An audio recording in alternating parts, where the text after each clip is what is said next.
Hello दोस्तों, आज का अध्याय क्या है? लुसेंट का 3rd नंबर चैप्टर चल रहा है दोस्तों। तो लुसेंट सामान्य ज्ञान जो है ना, लुसेंट LUCENT होता है लुसेंट। तो ये जो है इतिहास का महाजनपद काल यानी 600 ईस्वी पूर्व से लेकर 325 ईस्वी पूर्व तक को काल को हम कहते हैं महाजनपद काल।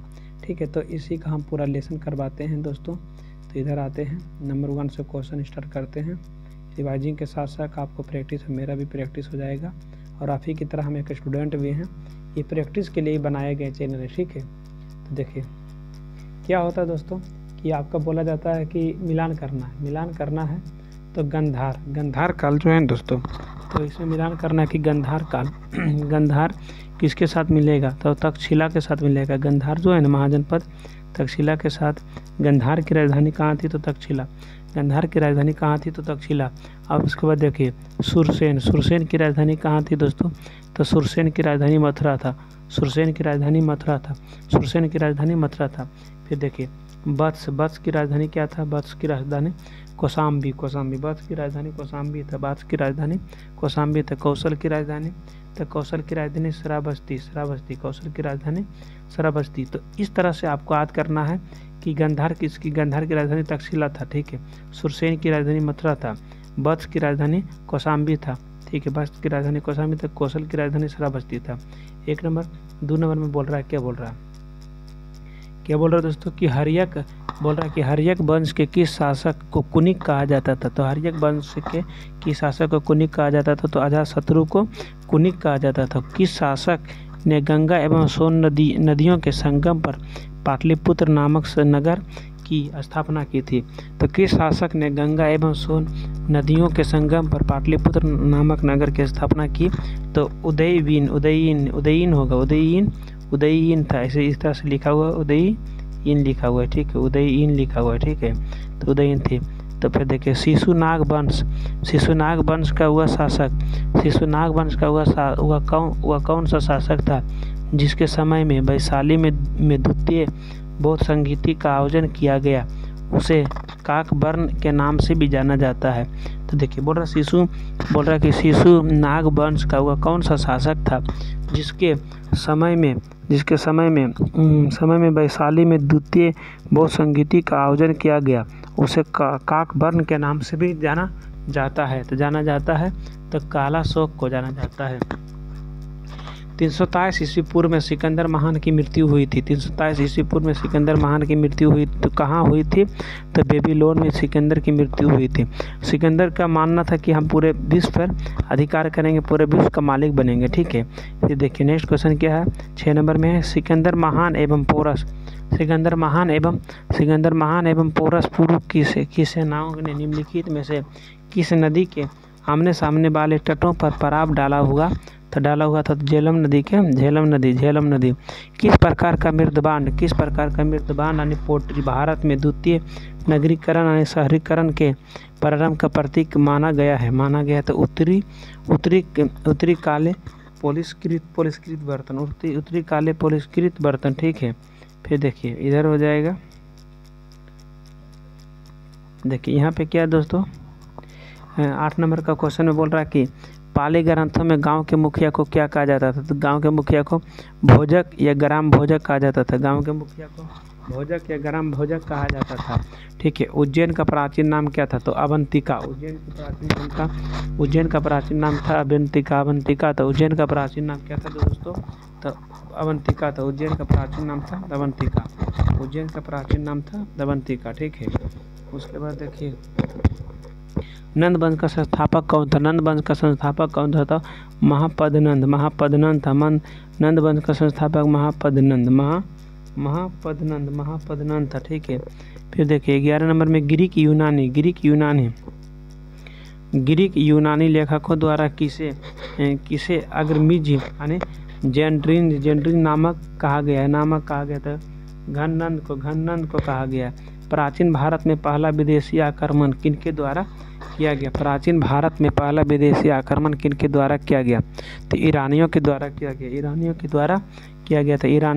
किया गया। तो प्राचीन भारत में दूसरा विदेशी आक्रमण एवं पहला यूरोपीय आक्रमण किनके द्वारा किया गया। तो किनके द्वारा किया गया दोस्तों? तो यूनानियों के द्वारा किया गया था, यूनानियों के द्वारा किया गया था, यूनानियों के द्वारा किया गया था। ठीक है, उसके बाद देखिए नेक्स्ट क्वेश्चन में क्या है दोस्तों, यूनानियों के द्वारा किया गया था। ईरान के हकमनी वंश के किस शासक ने भारतीय भूभाग को जीतने के बाद उसे फारस साम्राज्य का 20वां प्रांत बनाया? तो डेरियस इसका हो जाएगा, सही आंसर क्या हो जाएगा दोस्तों? तो हो जाएगा डेरियस या दारेबाहु प्रथम। हाइडेस्पस या वितस्ता। आधुनिक नाम झेलम का युद्ध 326 BC पूर्व यानी BC पूर्व किन शासकों के बीच हुआ था? तो सिकंदर एवं पोरस के बीच हुआ था। ठीक है दोस्तों, सिकंदर एवं पोरस के बीच हुआ था। फिर देखिए सिकंदर ने भारत पर कब आक्रमण किया था? ये बात अभी हम बता रहे थे। सिकंदर ने भारत पर तो 326 ईस्वी पूर्व में आक्रमण किया था। सिकंदर ने भारत पर कब आक्रमण किया था? तो 326 ईस्वी पूर्व में आक्रमण किया था।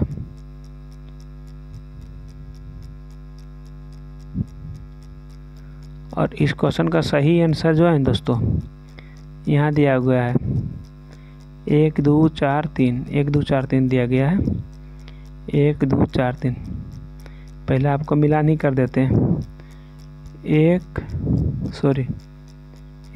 2 4 3 इस तरह से है। तो देखिए बिंबिसार वंश, तो बिंबिसार का हर्यक वंश था। हर्यक वंश का शासक था बिंबिसार। बिंबिसार की बात की गई है। बिंबिसार की बात की तो हर्यक वंश का शासक था। कालाशोक जो था तो शिशुनाग वंश का। कालाशोक था शिशुनाग वंश के। महापद्नंद तो महापद्नंद नंद वंश के शासक था महापद्नंद। और बिंदुसार जो था ना दोस्तों मौर्य वंश का था। बिंदुसार और बिंबिसार में अंतर है।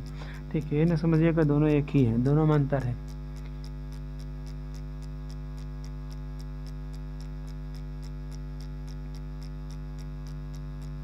देखिए सुमेलित कीजिए। इसमें भी क्वेश्चन दिया गया है कि 1 नंबर के क्या हो जाएगा, 1 2 3 4 लगातार देगा। तो मगध देखिए महाजन पद है तो मगध का पटना हुआ गया जिले के जब आधुनिक क्षेत्र है। मगध के मतलब पटना। देखिए मगध यूनिवर्सिटी जो बोलता है वो नवादा भी मगध में पड़ जाता है एक तरह से मानिए तो।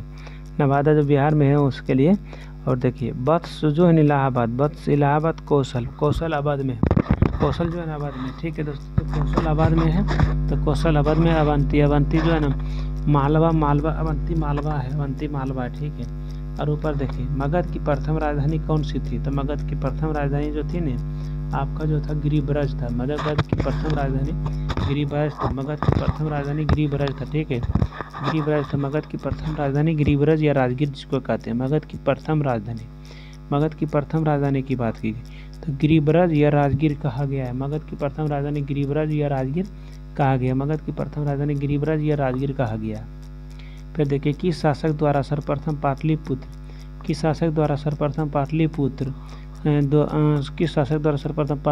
का राजधानी के रूप में चयन किया गया था? तो उदयन के द्वारा पाटलिपुत्र जो पटना में है पाटलिपुत्र उसको उदयन के द्वारा मतलब राजधानी बनाया गया था। 16 महाजनपदों की सूची उपलब्ध है अंगुत्तर निकाय में। 16 महाजनपदों की सूची है तो अंगुत्तर निकाय में निम्नलिखित में से किस मगध का इनमें से मगध का कौन सा राजा सिकंदर महान का समकालीन था? देखिए निम्नलिखित में से कौन सा राजा सिकंदर महान का समकालीन था? तो घननंद था। ठीक है, प्रथम मगध साम्राज्य का उत्कर्ष किस सदी में हुआ था? प्रथम मगध साम्राज्य का उत्कर्ष किस सदी में हुआ था? 6ठी सदी ईस्वी पूर्व में हुआ था। ठीक है, फिर देखिए सिकंदर की भारत में सफलता के निम्न कारण थे। तो देखिए सिकंदर की भारत में सफलता के निम्न कारण थे। तो भारत में तब कोई केंद्रीय सत्ता नहीं थी। देखिए जब अपने ही सरकार में कोई सत्ता ना होगा तो कोई विदेशी आक्रमण आके आप पर तो अधिकार कर लेगा। जिससे आप फूटिएगा तो कोई बाहरी वाला आगे अधिकार कर लेगा। ठीक है, उसकी सेना श्रेष्ठ प्रकार की थी। यानी सिकंदर की जो सेना थी उस श्रेष्ठ प्रकार मतलब महान प्रकार या मतलब बाहुबली प्रकार के थे, ठीक है। उसे देशद्रोही भारतीय शासकों का सहयोग मिला। यानी देखिए फिर अब आता गया कि देशद्रोही, जैसे अभी विदेशों का आक्रमण होगा तो उसमें देखिए देश का कुछ नागरिक या कुछ नेता या कुछ भी चंद लोगों फूटेगा तभी आपका देश पर कोई अधिकार कर सकता। वह एक अच्छा प्रशासक था, मतलब सिकंदर जो था एक अच्छा मतलब प्रशासक, मतलब जो शासन को चलाता है उसी को प्रशासक कहते हैं। तो ये सारे बातें जो है सही है। फिर से एक बार सुना देते हैं कि सिकंदर की बातों में सफलता के निम्न कारण। तो भारत में तब कोई केंद्रीय सत्ता नहीं था, उसकी सेना श्रेष्ठ प्रकार की थी, उसे देशद्रोही भारतीय शासकों का सहयोग मिला, वह एक अच्छा प्रशासक था, ठीक है। और देखिए नेक्स्ट की ओर चलते हैं। जवानी, हमारे बिहार में गाता गाना जवानी वाला गाना गाता भोजपुरिया में, वही मुंह में आ गया। फिर देखिए क्या दोस्तों है कि इसका राजा और राज को मिलाना है। तो देखिए मतलब एक को जो है ना सी से मिला दीजिए। तो प्रदोत जो था अवंती का राजा, प्रदोत जो था अवंती का राजा, और उदयन जो था ना उदयन आपका वत्स के राजा, उदयन वत्स के राजा है। प्रसेनजीत जो था ना दोस्तों, प्रसेनजीत जो था ना डी कौशल का राजा, प्रसेनजीत कौशल का राजा हुआ था, ठीक है। और डी एक अजातशत्रु मगध का राजा था। अजातशत्रु जो था ना मगध का राजा था, ठीक है। नेक्स्ट क्वेश्चन, अभिलेखीय साक्ष्य से प्रकट होता है, अभिलेखीय साक्ष्य से प्रकट होता है कि नंद राजा के आदेश से एक नहर खोदी गई थी। तो कलिंग एक नहर खोदी गई थी कलिंग।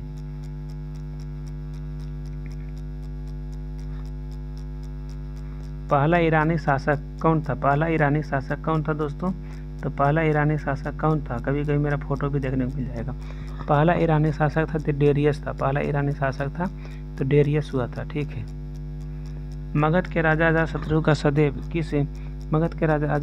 सदैव किस गणराज के साथ युद्ध रहा? तो बज्जी संघ के विरोध मगध राज्य के किस शासक ने प्रथम बार रथ मूसल एक ऐसा रथ जिसमें गधा जैसा हथियार जुड़ा था तथा महाशिला कंठक पत्थर फेंकने वाले युद्ध यंत्र नामक गुप्त हथियारों का प्रयोग किया गया था? तो अजातशत्रु द्वारा था। तो नंद वंश का अंतिम सम्राट कौन था?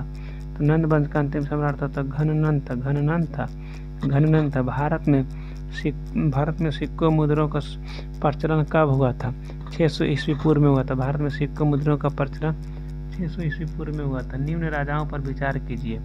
देखिए अजातशत्रु दिया गया, बिंदुसार दिया गया, प्रसेनजीत दिया गया। तो इसके बारे में पूछ रहा नीचे में क्वेश्चन देखिए, कौन बुद्ध के समकालीन थे? तो 1 और 3 सही हो जाएगा। प्रसेनजीत भी थे और अजातशत्रु भी थे, लेकिन ये जो बिंदुसार से थे वो बुद्ध के समकालीन नहीं थे, ठीक है। 6ठी सदी ईसा पूर्व के दौरान बड़े राजों के उदय का मुख्य कारण क्या था? क्या बोल रहा है दोस्तों कि 6ठी सदी ईसा पूर्व के दौरान बड़े राजों के उदय का मुख्य कारण क्या था? तो उत्तर प्रदेश और बिहार में व्यापक पैमाने पर लोहे का उपयोग होता था। देखिए फिर ऊपर देखिए, मगध सम्राट बिंबिसार ने अपने राज्य वैद्य जीवक को किस राज के राजा की चिकित्सा के लिए भेजा था? तो अवंती की चिकित्सा के लिए भेजा था। किस शासक ने अवंती को जीतकर मगध का हिस्सा बना दिया? किस शासक ने अवंती को जीतकर मगध का हिस्सा बना दिया था? शिशुनाग ने जीतकर। किस मगध सम्राट ने अंग का विलय अपने राज्य में कर लिया? किस मगध सम्राट ने अंग का विलय अपने राज्य में कर लिया? तो बिंबिसार ने। किस मगध सम्राट ने अंग का विलय अपने राज्य में कर लिया? तो बिंबिसार ने। शिशु बोल रहा है कि शिशुनाग ने किस राज्य का विलय मगध साम्राज्य में नहीं किया? तो काशी को नहीं किया। शिशुनाग ने किस राज्य का विलय मगध साम्राज्य में नहीं किया? तो काशी को नहीं किया। काशी और लिस्बी का विलय मगध साम्राज्य में किसने किया था? काशी और लिस्बी का विलय मगध साम्राज्य में किसने किया था? तो अजातशत्रु ने किया था। मगध साम्राज्य के बारे में कौन सही नहीं है? मगध साम्राज्य के बारे में कौन सही नहीं है? इनमें से कोई नहीं। यानी पुराणों एवं महाकाव्यों के अनुसार इसकी स्थापना बृहदत्त ने की थी, गलत बात है। फिर महापद्नंद ने इसे सर्वाधिक विस्तार प्रदान किया। सर्व शतरातक एवं इकराट की उपाधि धारण की, भी गलत बात है, ठीक है। और गिरिब्रज, राजगीर, पाटलिपुत्र एवं वैशाली क्रमशः इनकी 4 राजधानियां बनी थी, ये भी गलत बात है। तो ये सभी की बातें गलत है, ठीक है। डी नंबर सही हो जाएगा। बोल रहा है कि सिकंदर के आक्रमण के समय उत्तर भारत पर निम्नलिखित राजवंशों में किस एक का शासन था? नंद वंश का शासन था। निम्नलिखित में कौन सा एक ईसा पूर्व 6ठी सदी में प्रारंभ भारत का सर्वाधिक शक्तिशाली नगर बन गया था? तो मगध बन गया था। यूपीएससी में इस तरह से भी क्वेश्चन पूछा जाता था।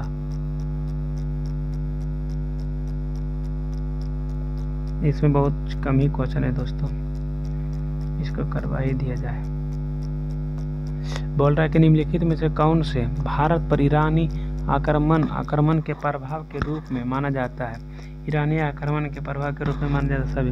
क्रोस्टी लिपि का प्रचार, अभिलेख उत्कीर्ण करने की कला का प्रचार, ईरानियों की छत्र प्रणाली का प्रचार, घंटा आकार के गुंबज की कला का प्रचार, स्त्री अंग रक्षकों की नियुक्ति।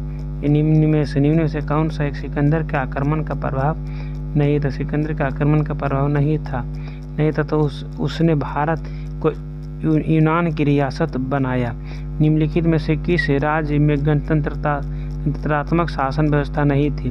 तो मगध में गणतंत्रात्मक शासन व्यवस्था नहीं थी।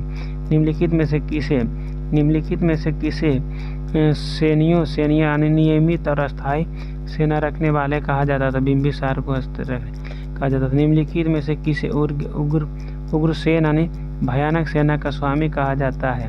तो महापद्नंद को भयानक सेना कहा जाता है। डेरियस यानी दारेवायु प्रथम ने 540 BC पूर्व में सिंधु के तटवर्ती भूभाग को जीतकर उसे ईरान का 20वां क्षत्रपी बनाया। उसने कितना राजस्व प्राप्त होता है? 360 टैलेंट। निम्नलिखित में से कौन सिकंदर के साथ भारत आने वाले इतिहासकार नहीं थे? तो हेरोडोटस नहीं था।